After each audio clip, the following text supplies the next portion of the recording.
Well, 24,000.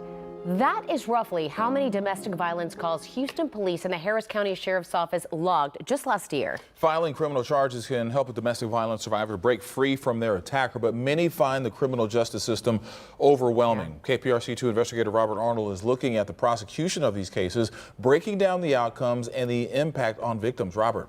Over the last 2 years, the Harris County District Attorney's Office filed more than 33,000 family violence cases. Those kind of numbers are why advocates say while it is daunting, survivors cannot take a passive role in the prosecution of their case. It is overwhelming. It's nothing that anybody wants to be a part of. A lot that we see is hesitation due to fear of retaliation. A lot of these complainants are in an abusive relationship that they've been in for years. I knew at that point that I was my best advocate, and if I wanted him to be held accountable, I was going to have to be a squeaky wheel. Sylvia Rivas is just one domestic abuse survivor among the thousands of cases moving through the criminal justice system.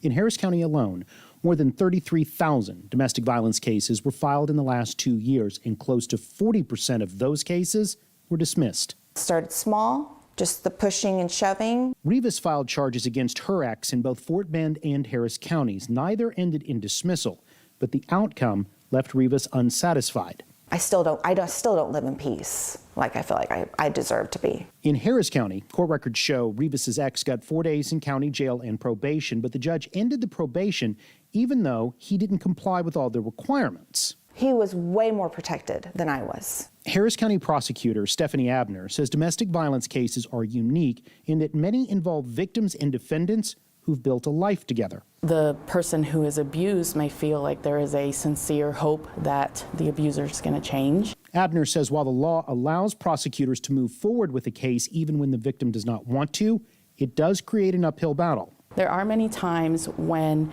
we will have to dismiss a case because we don't have cooperation or the sufficient evidence to prove it. But Rivas did cooperate and says the outcome in Harris County showed her she needed to take a more active role in the Fort Bend County case against her ex. I did all my research, basically was a legal assistant, I felt. Rivas's ex also got probation here, but he asked to end it early. She showed up at every hearing to make sure that did not happen. Introduce yourself to them. Let them know that this is you. This is who you are. You're not just a random number, or you're not just another case to them. Amy Smith is with the Harris County Domestic Violence Coordinating Council. She says survivors need to make sure their voices are heard by responding to emails, calls, and texts from prosecutors handling their case. More importantly, Smith says survivors are not alone. If you do feel overwhelmed, is to reach out to an organization or an agency that can explain the criminal justice system to you. And please know there are resources to help survivors of domestic violence make a decision whether they want to pursue criminal charges and then help them walk through the criminal justice system. You don't have to do that alone. We have put links on click2houston.com to help connect survivors with those resources. Daniela, Keith.